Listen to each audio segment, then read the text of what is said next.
భద్రాద్రి కొత్తగూడెం జిల్లా మనుగూరులోని బీఆర్ఎస్ కార్యాలయంలో మాజీ ఎమ్మెల్యే రేగా కాంతారావు విలేకరుల సమావేశం నిర్వహించారు. ఈ సందర్భంగా కాంతారావు మాట్లాడుతూ కాంగ్రెస్ పార్టీ ఇచ్చిన హామీలు అమలు చేయాలన్నారు.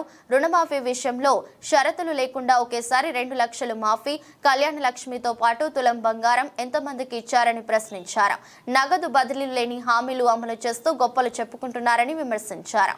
ప్రతి మహిళకు 2500 ఎందుకు అమలు చేయలేదు? ఎన్నికల ముందు ఇచ్చిన హామీలు నెరవేర్చే వరకు ప్రజాపక్షాన బీఆర్ఎస్ నిలుస్తోందని, ప్రస్తుతం ఎమ్మెల్యే పై వెంకటేశ్వర్లు నీకు చేత కాదని ఒప్పుకుంటే నా ట్రస్ట్ నుండి ప్రజల కోసం ఆ డబ్బులు నేను ఇస్తానని దీనికి సిద్ధమేనా అన్నారు.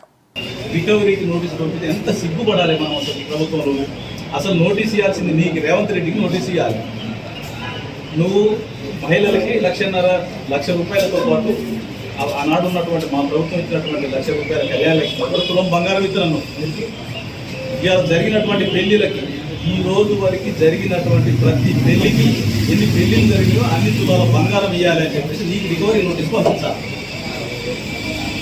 అట్లాగే 15,000 రూపాయలు ఇస్తానన్నావు రైతు భరోసా కింద. ఇయాటి వరకు రైతు భరోసా ఇవ్వలేదు. 15,000 రూపాయల చొప్పున 70 లక్షల మంది రైతులకి రైతు భరోసా ఎంత అవుతా ఉందో రికవరీ కోసం నీ ప్రభుత్వానికి నోటీస్ ఇవ్వాలి. అట్లాగే పిల్లలకు సైకిల్ మోటార్లు ఇస్తారన్నావు, స్కూటీలు ఇవ్వలేదు. మరి ఎంతమంది స్కూళ్ళల్లో పిల్లలు ఉన్నారో వాళ్ళందరికీ సైకిల్ మోటార్లు ఇవ్వమని చెప్పేసి ఎంత డబ్బు అవుతుందో రికవరీ నోటీస్ నీకు పంపించాలి.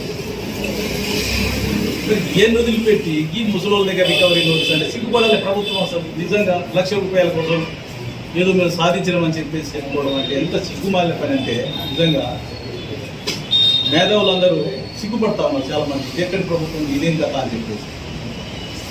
అంటే ఇంత దిగజారినటువంటి పనులు చేసుకుంటా మేమేదో గొప్పలు చేసినాం, ఇవాళ రుణమాఫీ చేస్తామని చెప్పి 2 లక్షల రుణమాఫీ ఏ షరతుగా, ఎటువంటి కండిషన్స్ లేకుండా ఏ షరతు ఇవ్వాలి అని మేము టీఆర్ఎస్ పార్టీ పక్షాన డిమాండ్ చేస్తాము.